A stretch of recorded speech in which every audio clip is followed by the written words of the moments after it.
Assalamualaikum warahmatullahi wabarakatuh. Perkenalkan, nama saya Sabila Putri Utami. Saya dari Universitas Pancasakti Bekasi dengan NIM 28923500085, Prodi Manajemen.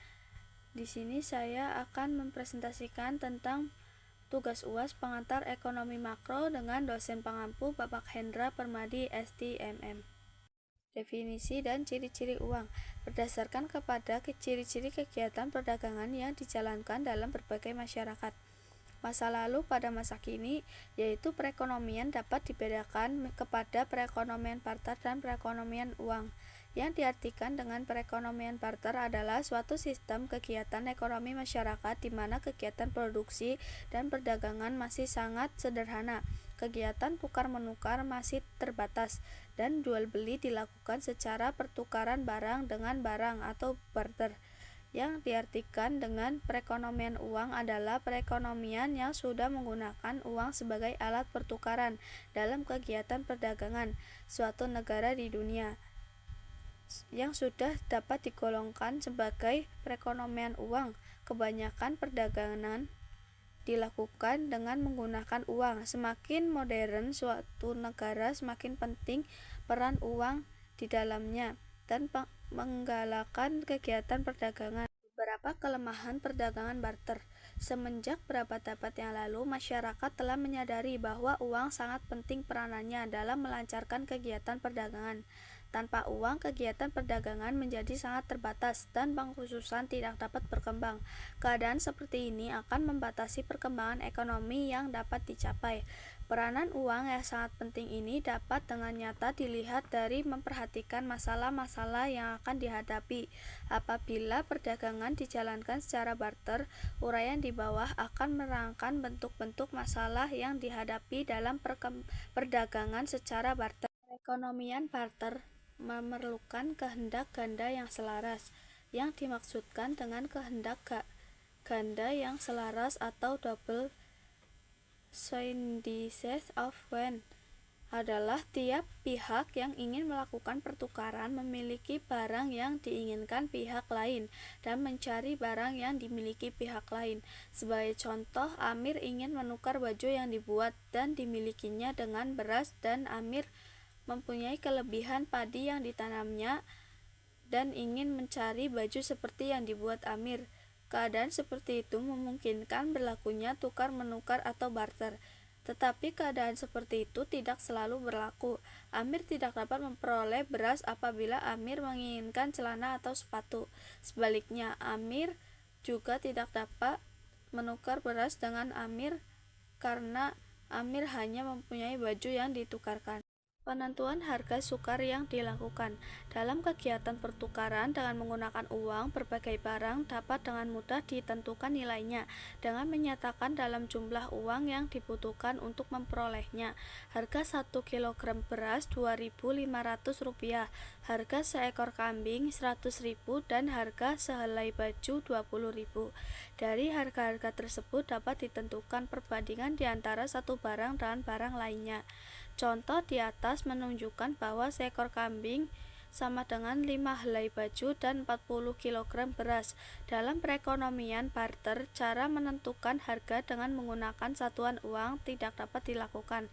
Oleh sebab itu, nilai pertukaran sesuatu barang dengan berbagai barang lain harus dibuat, yaitu seperti contoh di atas, yang menilai harga kambing berdasarkan kepada jumlah baju dan beras yang harus disediakan untuk memperolehnya. Cara ini akan merumitkan kegiatan tukar-menukar dan perdagangan. Perekonomian barter membatasi pilihan pembeli. Apabila pertukaran dilakukan secara barter, seorang pembeli akan terikat kepada syarat yang ditentukan pihak lain yang menginginkan barang yang dimilikinya. Sebagai contoh, seorang petani ingin menjual sebagian dari padinya. Pada mulanya ia hanya ingin menukar sebanyak 100 kg saja, tetapi pihak yang ingin mencari padi mempunyai kerbau yang harus ditukar dengan 1000 kg padi. Dalam keadaan seperti ini, petani tersebut mempunyai dua pilihan, yaitu membatalkan niat menukar padinya dengan menukar 1000 kg padinya dengan kerbau.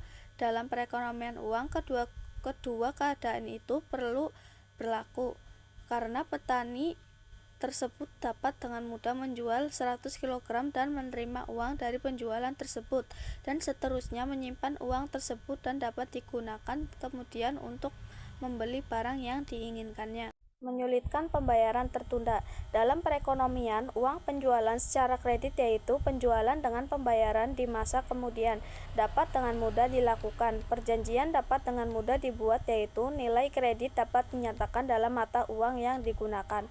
Dalam sistem barter, penjualan secara kredit akan dibayar dalam bentuk barang juga. Dan ini menyukarkan perdagangan karena yang pertama timbul masalah untuk menentukan jenis barang yang akan digunakan untuk pembayaran, dan yang kedua harus dibuat perjanjian mengenai mutu barang yang akan digunakan sebagai pembayaran. Sukar menyimpan pembayaran. Dalam perekonomian modern, kekayaan disimpan dalam bentuk uang atau harta-harta yang bersifat uang seperti saham, tabungan di bank, dan sebagainya. Dalam perekonomian barter, menyimpan kekayaan sukar dilakukan. Kekayaan harus disimpan dalam bentuk barang seperti rumah, ternak, peliharaan, emas, dan perhiasan lain, atau tanah. Kekayaan-kekayaan ini memerlukan tempat dan biaya untuk menyimpannya. Dalam perekonomian, uang masyarakat mempunyai alternatif yang lebih banyak dalam menyimpan kekayaannya dan tidak perlu seluruhnya dalam bentuk barang. Beberapa fungsi uang berdasarkan kepada kesulitan-kesulitan yang dinyatakan dalam bagian yang lalu yang akan timbul dalam perekonomian. Dalam perekonomian yang tidak menggunakan uang sebagai alat perantaraan dalam perdagangan. Dalam ilmu ekonomi, peranan atau fungsi uang dalam kelancaran kegiatan perdagangan dibedakan menjadi 4, yaitu yang pertama untuk melancarkan kegiatan tukar-menukar, dan yang kedua untuk menjadi satuan nilai, dan yang ketiga untuk ukuran bayaran yang ditunda, dan yang keempat sebagai alat penyimpanan nilai. Uang sebagai perantara tukar-menukar. Keuntungan selanjutnya dari penggunaan uang dalam masyarakat bersumber dari kesanggupannya untuk bertindak sebagai satuan nilai. Yang dimaksudkan dengan satuan nilai adalah satuan ukuran yang ketentuan besarnya nilai dari berbagai jenis barang. Di samping itu, dengan membandingkan nilai berbagai jenis barang akan dapat ditentukan besarnya nilai sesuatu barang jika dibandingkan dengan nilai barang-barang lain. Tanpa uang, nilai sesuatu barang haruslah dinyatakan dalam bentuk membandingkan kurs pertukaran di antara sesuatu barang dengan berbagai jenis barang lainnya. Penggunaan uang sebagai satuan nilai menyebabkan masyarakat tidak perlu berusaha payah untuk menentukan nilai sesuatu barang dengan cara menentukan nilai tukar barang tersebut dengan berbagai jenis barang lainnya.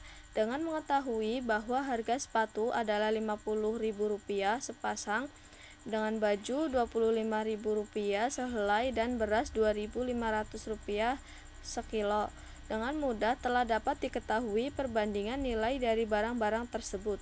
Uang sebagai alat bayaran tertunda. Transaksi-transaksi dalam perekonomian yang sudah berkembang banyak sekali dilakukan dengan pembayaran yang ditunda atau penjualan secara kredit. Para pembeli memperoleh barangnya terlebih dahulu dan membayarkannya pada masa yang akan datang. Penggunaan uang sebagai alat perantaraan dalam tukar-menukar dapat mendorong perkembangan perdagangan yang bersifat demikian, karena para penjualnya akan lebih merasa yakin bahwa pembayaran yang ditunda itu adalah sesuai dengan yang diharapkannya. Dengan perkataan lain, mutu benda yang akan diperoleh di masa yang akan datang sebagai pembayaran penjualnya, yaitu uang, akan sesuai dengan yang diharapkannya pada waktu menjual barangnya. Uang sebagai alat penyimpanan nilai. Penggunaan uang memungkinkan kekayaan seseorang disimpan dalam bentuk uang. Apabila harga-harga barang stabil, penyimpanan kekayaan dalam bentuk uang lebih menguntungkan dan menyimpannya dalam bentuk barang. Di dalam perekonomian yang sudah maju, jenis uang yang terutama adalah yang bank atau uang giral. Uang jenis ini tidak memerlukan biaya untuk menyimpannya dan mudah mengurusnya. Hal ini disebabkan karena kalau seseorang memiliki uang, penyimpanan dari pengurusan uang tersebut bukan dilakukan oleh pemiliknya, tetapi oleh bank umum yang menyimpannya. Walaupun uang itu tidak di tangan pemiliknya, ia dapat mudah diambil apabila ingin menggunakan uang tersebut. Yang perlu dilakukan pemiliknya adalah menulis selembar cek yang menunjukkan jumlah uang yang harus dibayarkan, kepada siapa pembayaran itu harus dilakukan. Jenis kedua dari uang yang sekarang ini banyak digunakan adalah uang kertas. Peranan dan kegiatan bank umum. Bagian ini terutama akan membincangkan kegiatan bank umum, lembaga keuangan yang paling penting dalam suatu perekonomian. Sebelum membahas mengenai kegiatan-kegiatan utama dari bank umum, dan khususnya kegiatan bank umum dalam menciptakan uang giral, terlebih dahulu diuraikan mengenai lembaga keuangan pada umumnya dan keistimewaan bank umum jika dibandingkan dengan berbagai jenis lembaga keuangan lainnya. Jenis-jenis lembaga keuangan yang dimaksudkan dengan lembaga keuangan atau institusi keuangan adalah semua perusahaan yang kegiatan utamanya adalah meminjamkan uang yang disimpannya terhadap mereka sebagai alat balas jasa. Para penabung akan diberi pendapatan berupa bunga terhadap tabungan yang mereka buat. Tabungan yang dikumpulkan oleh lembaga keuangan tersebut selanjutnya akan dipinjamkan kembali kepada individu-individu dan perusahaan-perusahaan yang membutuhkannya. Institusi ini adalah bank yang bukan saja dapat meminjamkan atau menginvestasikan berbagai jenis tabungan yang diperolehnya, tetapi juga dapat memberikan pinjaman dari menciptakan sendiri uang digital, merupakan badan keuangan yang menerima simpanan dalam bentuk tabungan atau simpanan berjangka lama, hanya dapat diambil kembali oleh pemiliknya yang sudah beberapa waktu yang ditentukan, dan selanjutnya meminjamkan atau menginvestasikan tabungan tersebut suatu lembaga yang fungsi utamanya adalah menjadi pusat di mana saham perusahaan-perusahaan diperjualbelikan dan asuransi dikumpulkan oleh badan ini akan diinvestasikan dan dipinjamkan. Proses penciptaan uang giral. Pemisalan atau asumsi yang digunakan dalam menguraikan proses penciptaan uang oleh bank-bank umum perlu dibuat beberapa pemisalan. Semua kelebihan cadangan akan dipinjamkan oleh setiap bank umum kepada langganannya. Seluruh tabungan yang dimasukkan ke dalam setiap bank umum adalah merupakan tabungan giral. Proses penciptaan uang giral di dalam kenyataan. Dalam kenyataan yang sebenarnya, proses penciptaan uang tidaklah sebesar seperti yang baru saja diterangkan. Proses penciptaan uang yang telah digambarkan hanya akan terjadi apabila pemisalan-pemisalan yang dikemukakan pada pemulaan uraian di atas berlaku seperti yang dinyatakan dalam pemisalan. Kalau tidak demikian, gambaran mengenai proses penciptaan uang akan mempunyai bentuk yang berbeda. Dan yang lebih penting lagi, di dalam kenyataan, proses penciptaan uang tidak akan jauh atau seluas seperti yang digambarkan. Sebagian akan disimpan dalam rumah, dalam perusahaan, ataupun dalam kantong. Faktor ini akan membatasi luasnya penciptaan uang yang akan berlaku. Efek kebocoran uang tunai terhadap proses penciptaan uang dapat dilihat dan mengubah penyesalan dalam gambaran proses penciptaan uang yang telah dikemukakan. Dalam gambaran itu, berdasarkan kepada pemisalan-pemisalan yang dibuat, bank umum akan meminjamkan sebanyak 80 juta rupiah sekiranya bank itu menerima simpanan giral sebanyak 100 juta rupiah. Akan digunakan 14,4 juta rupiah sebagai cadangan dan sisanya sebanyak 57,6 juta rupiah dapat dipinjamkan. Dari jumlah ini kelak hanya 51,48 juta rupiah saja yang disimpan bank umum. Maka dengan adanya kebocoran uang tunai, tabungan giral yang diciptakan oleh ketiga bank umum itu adalah 100 ditambah 72 ditambah 51,48 sama dengan 223,84 juta rupiah. Sedangkan apabila tidak ada kebocoran itu sepertinya ditunjukkan dalam tabel dan menciptakan simpanan giral sebanyak 100 ditambah 80 ditambah 64 sama dengan 244 juta rupiah. Kekayaan mudah tunai berlikuiditas tinggi. Kekayaan mudah tunai adalah harga-harga yang bersifat uang, yaitu berbagai jenis kekayaan yang dapat ditukarkan dengan barang atau uang dalam waktu yang cepat dan tanpa kerugian nilai. Dalam perekonomian yang maju, kekayaan semacam itu banyak terdapat. Uang dapatlah dipandang sebagai kekayaan mudah tunai yang paling sempurna. Tabungan dan deposito berjangka adalah kekayaan keuangan yang mempunyai tingkat mudah tunai yang hampir sama tingginya dengan uang, yaitu ia dapat dengan cepat diubah menjadi uang. Satu-satunya kelemahan adalah ia tidak dapat dengan serta-merta digunakan untuk membeli barang atau jasa. Para pemiliknya harus terlebih dahulu pergi ke bank atau lembaga-lembaga keuangan lain untuk menukar jumlah tabungan atau deposito berjangka yang dimiliki mereka menjadi uang. Nilai kekayaan tersebut mencerminkan sampai di mana masyarakat dapat menciptakan pengeluaran agregat, yaitu ia dapat menunjukkan besarnya daya beli yang dimiliki masyarakat, yang dalam waktu yang singkat dapat digunakan untuk membeli barang dan jasa. Oleh sebab itu, dalam beberapa waktu belakangan ini, ahli-ahli ekonomi membedakan pengertian uang beredar kepada dua jenis pengertian, seperti yang telah diterangkan sebelum ini.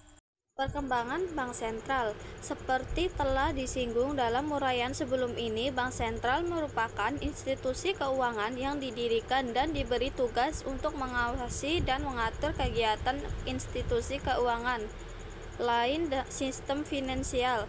Perkembangan sentral di berbagai negara. Pada masa ini, hampir setiap negara mempunyai bank sentral, yaitu suatu bank yang diberi tugas oleh pemerintah untuk mengatur dan mengawasi kegiatan lembaga-lembaga keuangan yang terdapat dalam perekonomian.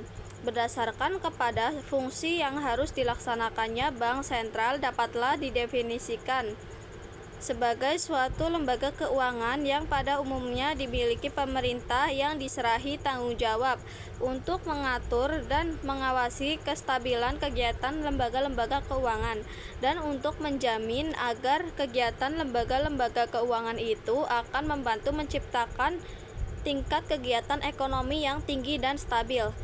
Tidak semua bank sentral yang ada sekarang ini dari semenjak didirikannya telah merupakan bank sentral. Perbedaan kegiatan bank sentral dan bank umum. Kalau dibandingkan kegiatan yang dijalankan oleh bank sentral dan bank umum, maka akan dapat dilihat bahwa di antara kedua-duanya terdapat perbedaan.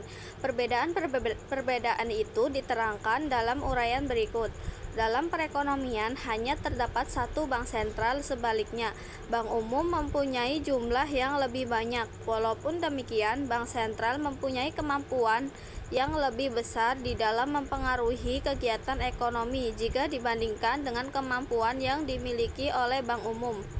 Di beberapa negara, misalnya di negara kita, ada kalanya bank umum yang dimiliki pemerintah merupakan sebagian besar dari bank umum yang ada, tetapi manajemen dan kegiatan pinjaman tidak berbeda dengan bank umum swasta yang biasa, yaitu kegiatan mereka terutama adalah untuk memberi pinjaman dan melakukan investasi. Dan dalam menjalankannya kegiatan ini mereka harus mengikuti petunjuk-petunjuk yang telah ditetapkan oleh bank sentral. Tujuan kegiatan bank sentral dan bank umum berbeda tujuannya. Dari bank yang terutama adalah berusaha agar kegiatan mereka dapat menghasilkan dan memberi keuntungan yang maksimum kepada para pemiliknya. Bank sentral diberi kekuasaan untuk mencetak uang kertas dan logam. Bank sentral diberikan oleh pemerintah untuk mencetak mata uang, yaitu mengeluarkan uang logam dan uang kertas. Bank-bank umum tidak mampu mempunyai kekuasaan yang demikian. Sejak abad yang lalu, pemerintah tidak memberi kekuasaan lagi kepada bank-bank umum untuk mengeluarkan mata uang yang dapat digunakan untuk tukar-menukar. Fungsi utama bank sentral. Yang pertama, bertindak sebagai bank kepada pemerintah. Yang kedua, bertindak sebagai bank kepada bank-bank umum. Dan yang ketiga, mengawasi kegiatan bank umum dan lembaga-lembaga keuangan lainnya. Dan yang keempat, mengawasi keseimbangan kegiatan perdagangan luar negeri. Yang kelima, mencetak uang logam dan uang kertas yang diperlukan untuk memperlancar kegiatan produksi perdagangan. Peranan dan kegiatan bank umum. Bagian ini terutama akan membincangkan kegiatan bank umum lembaga keuangan yang paling penting dalam suatu perekonomian. Sebelum membahas mengenai kegiatan-kegiatan utama dari bank umum dan khususnya kegiatan bank umum dalam menciptakan uang giral, terlebih dahulu diuraikan mengenai lembaga keuangan pada umumnya dan keistimewaan bank umum jika dibandingkan dengan berbagai jenis lembaga keuangan lainnya. Bank sentral sebagai bank kepada pemerintah. Pemerintah dapatlah dipandang sebagai suatu perusahaan raksasa. Setiap harinya ia harus membuat pengeluaran-pengeluaran dan menerima berbagai jenis pendapatan seperti pendapatan dari pajak pendapatan, pajak penjualan, dan pajak impor. Untuk mengurus, mengeluarkan, dan pendapatan pemerintah tersebut, ia memerlukan jasa-jasa bank. Dan salah satu fungsi bank sentral adalah untuk memenuhi daripada pendapatan yang diperolehnya. Oleh sebab itu, pemerintah harus meminjam di negara-negara maju seperti di Inggris. Salah satu caranya adalah dengan mengeluarkan treasury bill, yaitu pinjaman pemerintah yang akan dibayar kembali di dalam jangka pendek. Misalnya, bank sentral diberi kekuatan oleh pemerintah untuk menentukan dan mengubah tingkat bunga dari treasury bill tersebut. Cara lain yang dapat dilakukan oleh pemerintah untuk membiayai defisit dalam pengeluarannya adalah dengan mengeluarkan surat pinjaman jangka panjang dan dengan meminjam langsung dari bank sentral. Apabila peminjaman kepada bank sentral itu sangat berlebihan, maka bank sentral harus mencetak banyak uang. Sebagai bank kepada bank umum, bank sentral selalu disebut juga sebagai bank kepada bank atau sumber pinjaman terakhir. Artinya bank sentral adalah bank dari bank-bank lainnya dan ia merupakan sumber terakhir dari pinjaman apabila bank-bank umum tidak dapat memperoleh lagi pinjaman dari sumber lainnya. A menerima sejumlah uang dalam bentuk cek dari B, dan cek itu adalah cek dari Bank M. Oleh A, cek tersebut dimasukkan ke Bank N. Maka sekarang Bank M berhutang kepada Bank N. Untuk membayarnya dapat digunakan jasa bank sentral. Biasanya peraturan-peraturan pemerintah mengharuskan pula agar sebagian dari cadangan tersebut disimpan di dalam bank sentral. Selanjutnya, bank sentral disebut juga sebagai bank dari bank-bank lainnya karena bank-bank umum dapat meminjam dari bank sentral apabila bank umum itu mengalami kekurangan cadangan. Di samping meminjam, cara lain yang dapat dilaksanakan oleh bank umum kepada bank sentral. Mengawasi bank umum dan institusi keuangan lain. Lembaga-lembaga keuangan termasuk bank umum merupakan perusahaan yang mencari keuntungan dari meminjamkan uang yang dimilikinya atau ditabung kepadanya. Untuk memperoleh keuntungan yang maksimal, mereka haruslah meminjamkan kepada perusahaan-perusahaan dan perorangan-perorangan sebanyak yang mungkin mereka pinjamkan. Apabila tujuan ini terlalu ditekankan oleh lembaga-lembaga keuangan tersebut, maka akan timbul akibat-akibat buruk kepada masyarakat dan perekonomian. Di samping itu, pinjaman yang tidak diawasi akan menyebabkan badan keuangan meminjamkan uangnya kepada usaha-usaha yang sangat tinggi resikonya. Apabila usaha itu gagal, mereka tidak akan dapat memperoleh kembali uang yang mereka pinjamkan. Keadaan demikian dapat menyebabkan lembaga keuangan tersebut menutup usahanya dan tidak dapat membayar kembali tabungan dari para pelanggannya. Untuk menghindari akibat-akibat yang tidak diharapkan dari kegiatan berbagai lembaga keuangan, Bank sentral diberi kekuasaan oleh pemerintah untuk mengawal dan memberi petunjuk-petunjuk kepada lembaga-lembaga keuangan yang dalam perekonomian mengenai kebijakan yang mereka jalankan. Beri waktu ke waktu, bank sentral akan mengeluarkan peraturan-peraturan dan tindakan untuk mengawasi kegiatan dari lembaga keuangan tersebut. Mengawasi kestabilan kurs valuta asing. Salah satu usaha yang perlu dilakukan untuk menciptakan stabilan ekonomi adalah dengan mempertahankan kestabilan nilai kurs mata uang asing. Untuk mencapai tujuan ini, pertama-tama haruslah dijaga agar terdapat keseimbangan di antara ekspor dan aliran masuk modal di satu pihak, dengan impor dan aliran luar modal dari pihak lain. Sebagai contoh, apabila terdapat tekanan yang akan menurunkan nilai kurs mata uang asing, bank sentral haruslah melakukan usaha untuk menghapuskan tekanan ini. Salah satu langkah yang dapat dilakukan ialah menaikkan suku bunga. Salah satu faktor yang dapat menjatuhkan nilai mata uang adalah keadaan perdagangan luar negeri di mana impor melebihi ekspor. Maka untuk menjadi agar nilai kurs mata uang tetap stabil, bank sentral haruslah membuat langkah-langkah yang menjamin agar masyarakat tidak mengimpor secara berlebih-lebihan dari negara lain. Mencetak uang logam dan uang kertas. Mata uang yang beredar dalam perekonomian dikeluarkan oleh bank sentral. Kementerian memberi kekuasaan kepada bank sentral untuk mencetak uang yang diperlukan untuk melancarkan kegiatan perdagangan dan produksi. Di samping itu, dari satu waktu ke waktu lainnya, ia harus pula menentukan pertambahan jumlah yang perlu dilakukan agar kegiatan perdagangan dan produksi tetap dapat berjalan dengan lancar. Dan perkembangan ekonomi yang teguh terus berlangsung menentukan besarnya uang yang beredar, yang harus ditambah dari satu periode ke periode lainnya, merupakan tugas dari bank sentral. Mencetak uang logam dan uang kertas. Mata uang yang beredar dalam perekonomian dikeluarkan oleh bank sentral. Pemerintah memberi kekuasaan kepada bank sentral untuk mencetak uang yang diperlukan untuk melancarkan kegiatan perdagangan dan produksi. Di samping itu, dari satu waktu ke waktu lainnya, ia harus pula menentukan pertambahan jumlah yang perlu dilakukan agar kegiatan perdagangan dan produksi tetap dapat berjalan dengan lancar. Dan perkembangan ekonomi yang teguh terus berlangsung menentukan besarnya uang yang beredar dan harus ditambah dari satu periode ke periode lainnya, merupakan tugas dari bank sentral. Hanya ini yang dapat saya sampaikan, selebihnya mohon maaf. Terima kasih atas perhatiannya. Saya akhiri presentasi tugas UAS pengantar ekonomi makro ini dengan harapan dapat memberikan transparansi yang baik, dan semoga apa yang saya sampaikan dapat bermanfaat bagi kita semua.